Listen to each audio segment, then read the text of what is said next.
Salut à tout le monde, bienvenue dans votre site maths et physique en poche. Dans cette séance, je vais traiter avec vous une leçon concernant la modulation et démodulation d'amplitude, bien sûr pour les étudiants de la deuxième baccalauréat, par le biais d'un exercice qui rassemble plus ou moins presque toutes les questions du cours que vous devez bien savoir et dont vous aurez besoin de comprendre parfaitement votre cours. Donc allons-y. Voilà, pour envoyer un signal, on utilise le montage représenté dans la figure suivante. On applique à l'entrée E1 une tension V de T. Vm cos de 2πf T. Le signal à envoyer est S de T qui égale Sm cosinus de 2πf T. Sm c'est l'amplitude.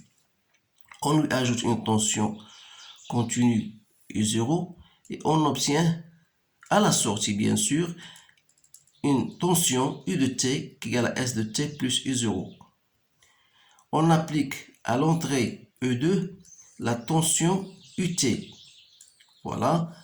Et à l'aide d'un système d'acquisition branché à la sortie, on obtient la tension US de T. Ici, à la sortie, on obtient US de T représenté dans la figure. Donc, voilà les questions qu'on vous pose. Première question, pourquoi il est important de moduler un signal avant de le transmettre? Comment s'appelle le composant électronique utilisé pour réaliser la modulation d'amplitude? Quel est son rôle? Pourquoi faut-il ajouter une tension de décalage au signal à transmettre? On obtient à la sortie du montage précédent la tension UST égale à K U de T V de T, que représente K, quel est son UT. Donc cet exercice est composé de 3 parties. Donc je vais travailler avec vous la première partie, ensuite on passe aux autres parties. Donc je vais déjà parler que ce sont des questions de cours que vous devez savoir et comprendre. Donc pour la première question, on vous dit voilà pourquoi il est important de moduler un signal avant de le transmettre. Et ça, c'est bien sûr, c'est le principe même de la modulation d'amplitude qui consiste à transmettre une onde de basse fréquence, parce que vous savez que l'onde qu'on va transmettre, elle a une basse fréquence. Alors là, comment on va utiliser? On va utiliser une autre onde porteuse, donc qui aura une fréquence plus élevée pour pouvoir transmettre bien sûr le signal, et on obtient ce qu'on appelle le signal transmis. Donc on va écrire une phrase concernant cette réponse là. Donc voilà, donc le signal, on peut dire que le signal, voilà la première question, le signal est de basse fréquence. Alors là, qui dit basse fréquence, on ne peut pas le transmettre, donc il sera difficile, si vous voulez, donc il est difficile de l'envoyer, car cela nécessite un récepteur de dimension difficile à réaliser ou bien non réalisable. Donc voilà la réponse à la première question. Deuxième question, on vous dit voilà comment s'appelle le composant électronique utilisé pour réaliser la modulation d'amplitude. Voilà le montage expérimental, voilà le composant électronique. Voilà le composant électronique. Vous savez que la tension modulée obtenue à la sortie du multiplieur est proportionnelle au produit des deux tensions. Donc ce qu'on appelle ce montage là, on l'appelle le multiplieur type AD633. Donc il est composé de deux entrées et une sortie. Donc on va écrire que on s'appelle, c'est le multiplieur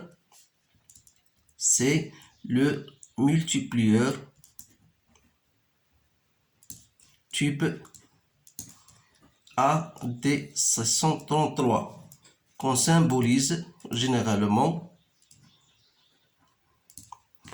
par x grand X et qui sert normalement à multiplier et qui sert, si vous voulez, à multiplier les tensions, bien les deux tensions qu'on lui applique.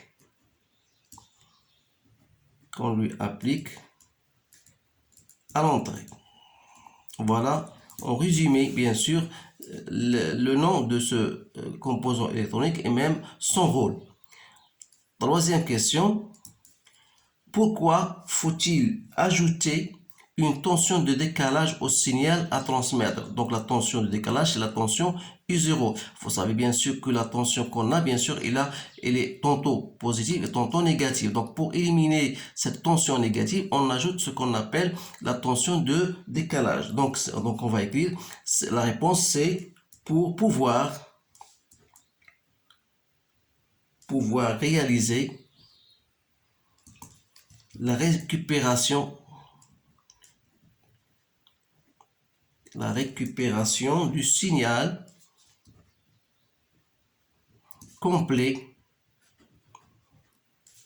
par démodulation. Parce que cette tension, bien sûr, qu'on a utilisé, cette tension de décalage, son rôle, il se voit vraiment dans la démodulation, bien sûr, parce que si on n'utilise pas cette tension-là, on va pas récupérer un signal complet. Maintenant, quatrième question. On obtient à la sortie du montage précédent la tension UST. Donc ça, c'est la tension de sortie. Vous savez bien sûr que la tension de sortie, c'est quoi? C'est la multiplication des deux tensions qu'on a dit appliquées à l'entrée, bien sûr, de ce montage. Donc, que représente K. Donc, K, ça représente un coefficient, bien sûr. C'est un coefficient multiplicateur. Donc, on dit que K est le coefficient multiplicateur. Donc, je vous dis toujours que c'est une leçon qui se base sur le fait d'apprendre par cœur ces choses-là. Donc, reste maintenant, quelle est son unité? Alors, vous savez bien sûr que d'après cette relation-là qu'on a, donc l'unité de US égale l'unité de K, l'unité de U. Donc, l'unité U fois U, donc c'est U au carré, c'est-à-dire que l'unité de K, c'est l'unité de U sur l'unité de U au carré. Donc, reste quoi? C'est l'unité U moins 1. Donc c'est le volt moins 1. Donc, l'unité de K, c'est le volt moins 1.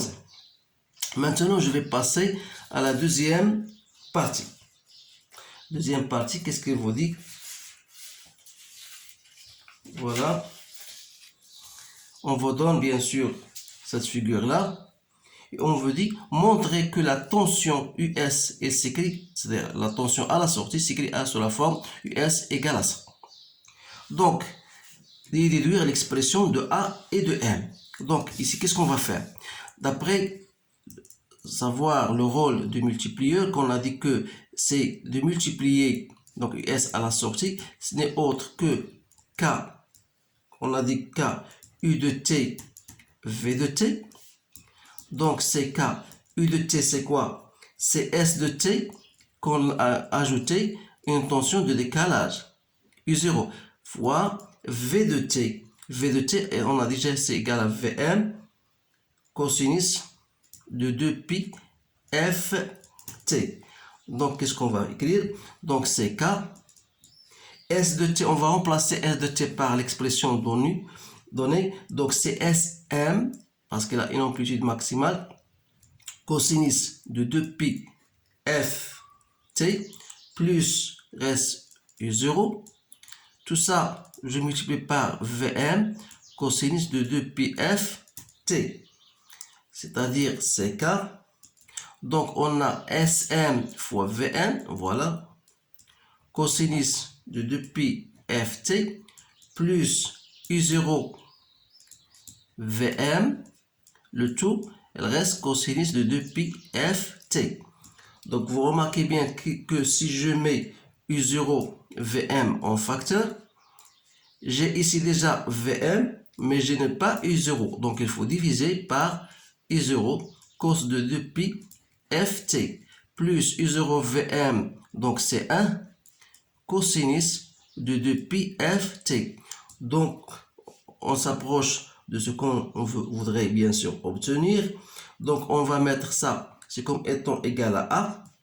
Donc, on va mettre 1 plus Sm sur E0 qu'on va noter M, cosinus de 2pi ft, cosinus de 2pi ft. C'est-à-dire, on a ici A comme étant KU0 Vm et M, c'est quoi? C'est Sm sur I0.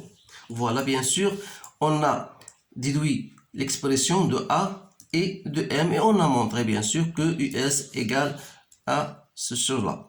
Donc, cinquième question, voilà, on passe maintenant. Quelles sont les conditions pour obtenir une bonne modulation? Donc, pour obtenir une bonne modulation, il y a deux conditions à connaître et à prendre. Donc, il faut d'abord que le taux de modulation M soit inférieur strictement à 1. On l'appelle le taux de modulation. Donc, taux de modulation. D'autre part, il faut que la fréquence de l'onde porteuse soit supérieure à 10 fois la fréquence du signal, c'est-à-dire que f de P soit supérieur ou égal à 10 fois f. Donc voilà les conditions nécessaires et suffisantes pour avoir une modulation, une bonne modulation. Voilà. Maintenant, on vous dit, voilà, en exploitant la figure précédente, déterminer f et f. Alors là, puisque vous avez, pour obtenir la fréquence, qu'est-ce qu'il faut faire? Il faut d'abord déterminer la période. Donc la période qu'on a ici, que j'ai signalée ici, c'est la période du signal. Donc, alors que pour le signal, ici, vous avez une période plus faible parce que vous savez que l'onde porteuse a une grande fréquence. Qui dit une grande fréquence dit une très faible période. Donc ça, c'est une période de quoi? C'est la période de l'onde porteuse. Alors là, pour bien déterminer la période du signal, vous savez cette période, c'est la période du signal, si vous voulez. Je peux me mettre comme en temps égal TS. Je dois, de ce point-là à ce point-là, on l'appelle période. Donc, je dois savoir combien y a-t-il de périodes concernant, bien sûr, l'onde porteuse. Donc, il faut bien les compter. Alors là, il faut bien faire attention parce que ce qu'on vous donne le jour de l'examen, c'est quelque chose de plus précis. Donc, il ne faut jamais tomber, faire des erreurs. Donc voilà, je vais compter avec vous. Voilà la première période. Voilà. 1, 2, 3, 4, 5, 6, 7, 8, 9, 10, 11, 12, 13, 14, 15, 16, 17, 18, 19, 20, 21, 22, 23, 24, 25. Donc, on va marquer que T de S égale 25 T de P. TP a une période pour l'onde porteuse. Donc, comment je vais calculer TS? Alors, TS ici, de ce point-là à ce point-là, vous avez bien sûr, on vous donne, voilà, ça c'est 1,25 millisecondes. Et l'autre point, c'est 2,50. Donc, qu'est-ce qu'on va faire? Donc, c'est quoi? C'est 2,50 moins 1,25. Ça me donne quoi? En millisecondes. Donc, on donne 1,25 millisecondes. Connaissant bien sûr TS, je peux en déduire. Donc, F, la fréquence L, c'est 1 sur TS. C'est-à-dire 1 sur 1,25 que je dois convertir en secondes. Ça me donne 800 Hz. Alors là, il me reste maintenant grand F. Grand F, c'est 1 sur TP. Donc, TP, c'est quoi? C'est TS. TP, c'est TS sur 25. Donc, ça me donne TS sur 25, je divise par 25. Donc, vous avez TS, c'est 1,25. Voilà. Donc, c'est 1,25 millisecondes, donc 10 moins 3, que je divise par 25. C'est-à-dire que TP égale à 0,05, si vous voulez, en millisecondes. D'où 1 sur 0,05, 10 moins 3, je trouve 20 kHz. Voilà F et voilà P. Maintenant, je passe à la troisième partie. Donc voilà, ça concerne la démodulation. Donc vous avez, on utilise le montage de démodulation suivant qui se compose de 3 parties, partie A, B et C. Donc vous devez savoir le nom de chaque partie et le rôle bien sûr de chaque partie. Donc ce sont voilà les questions de cours que vous devez savoir. Donnez le nom du circuit. Le circuit représenté dans la partie A et préciser son rôle. Donc, pour la première question, je vais répondre à chaque question. Donc, 2, 1. Donc, c'est le nom de ce circuit-là, c'est le circuit d'accord, ou bien on l'appelle en arabe Darat at-Tawafuq. Donc, on appelle circuit d'accord. Quel est son rôle? Donc, son rôle, c'est la réception plus sélection du signal modulé. يعني استقبال وانتقاء الإشارة ديال المعلومة. إذا هنا quel est le rôle de la diode dans son montage? Voilà la diode. Ça, c'est une question que vous devez le savoir. Donc, de 2, donc il va bloquer, si vous voulez, il va bloquer les alternances négatives. Parce qu'il y a donc les alternances négatives, lorsqu'ils vont passer, il va rencontrer ce point-là et il ne va pas permettre à ces alternations de passer. Donc, on va dire, elle bloque les alternances négatives et on obtient, ou bien pour obtenir si vous voulez, on obtient un signal redressé. Voilà le but de cette diode. Maintenant, 2.3. Quel est le rôle du récepteur, du circuit, pardon, R', qui est monté ici en parallèle. Donc, 2.3, ça c'est ce qu'on appelle le kashif al-ghilaf. Donc, c'est un détecteur, si vous voulez, détecteur d'enveloppe. Donc, son rôle, bien sûr, c'est ça entre dans la démodulation et l'accueil de l'onde modulante. Donc, ça entre maintenant dans la démodulation et accueil, si vous voulez, de l'onde modulante.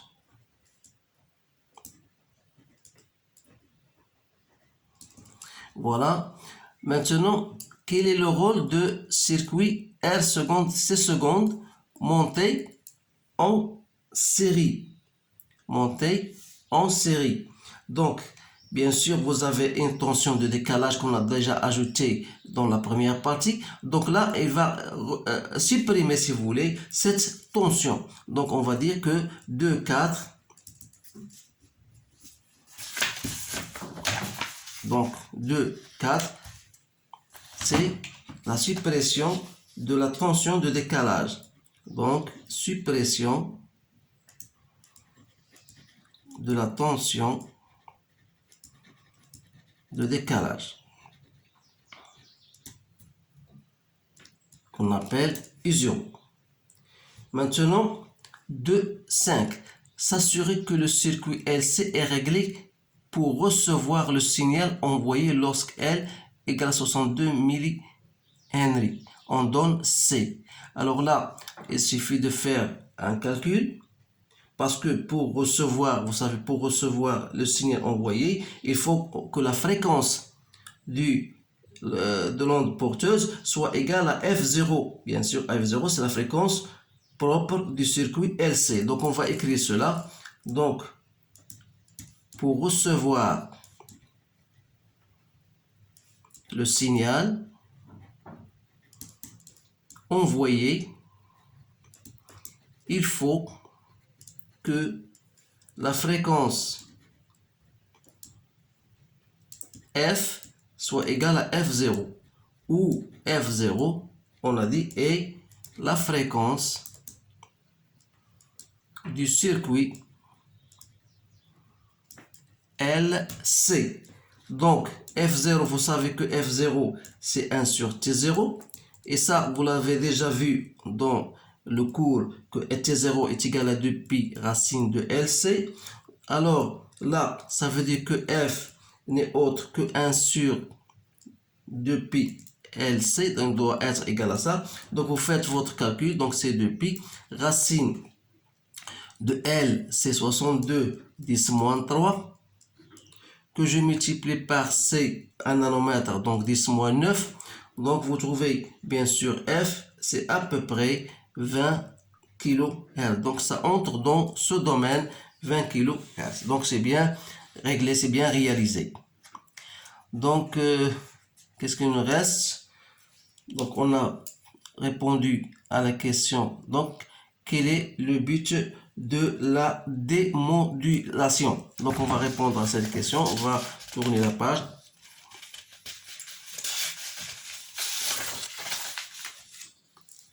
Donc, voilà, vous remarquez bien que ce sont des questions du cours que vous devez apprendre. Donc, pour la 2.6. Donc, quel est le but de la démodulation? Donc, c'est de récupérer. Donc, on va écrire c'est de récupérer le signal modulant contenant l'information. Donc, ce sont des réponses courtes, mais qui veulent répondre aux questions. Donc, 2.7. Quel est le rôle de chacune des parties A, B, C dans le montage de démodulation précédent? Donc, je vais écrire pour A, c'est tout simplement, c'est la réception plus sélection. Qui dit réception, bien sûr, réception du signal modulé. Donc, et sélection. La partie B, c'est, on a déjà parlé de ça, on a c'est un détecteur d'enveloppe. كاشف الغلاف. Et C, on a dit, c'est suppression de la tension usure. Maintenant, 2.8. 2.8, qu'est-ce qu'on vous dit? Voilà. Quel est 2.8? On lit la tension modulée US à l'entrée d'un oscilloscope et la tension ST à l'autre entrée de l'oscilloscope. Puis on utilise le mode XY. On obtient sur l'écran de l'oscilloscope un signal formé d'un trapèze. Donc ce sont les choses qu'on vous donne généralement. Il faut savoir comment manipuler ces dessins-là. Donc en utilisant la méthode du trapèze, déterminer le taux de modulation. Donc ici on peut utiliser deux méthodes. Donc soit vous utilisez la méthode déjà connue M, c'est Umax moins Umin sur Umax plus Umin. Donc Umax, bien sûr, c'est cette distance-là. Utilisons bien sûr cette échelle-là. On vous donne voilà 0,2 volts. Et ça, cette mesure-là, c'est 0,1. Donc il suffit de mesurer. J'ai trouvé ici égal à 0,3. Donc Umax pour nous, c'est quoi? C'est 0,3. Et pour Umin, cette distance-là, c'est 0,1. Que je divise par donc 0,3 plus 0,1. Donc ça me donne 0,2 sur 0,4. Donc c'est 0,5. Donc la première méthode, ça c'est la première méthode. Deuxième méthode, vous pouvez déterminer M en utilisant ça, cette distance-là, c'est j'ai noté B. Donc c'est B, c'est la tension B, moins petit b sur la somme B plus B. Alors B, c'est tout cela. Voilà, cette tension, toute cette tension. Donc ici j'ai 0,3, ici j'ai moins 0,3. Donc la somme 0,3 plus 0,3, c'est 0,6. Donc c'est 0,6 plus cette tension-là, 0,1 que je multiplie par 2, donc c'est 0,2 sur 0,6 plus 0,2, donc ça me donne 0,4 sur 0,8, donc c'est 0,5. Donc ça c'est question B.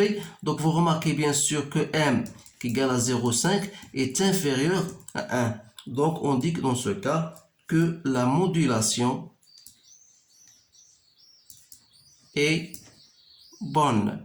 Voilà la réponse à cet exercice.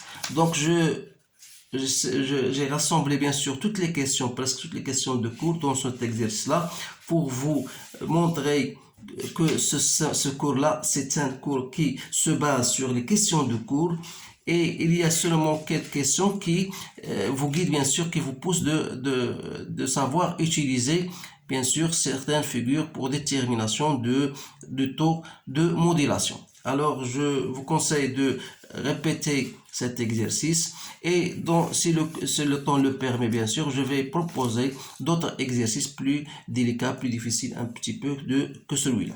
Alors, je vous remercie de votre attention et je vous dis au revoir.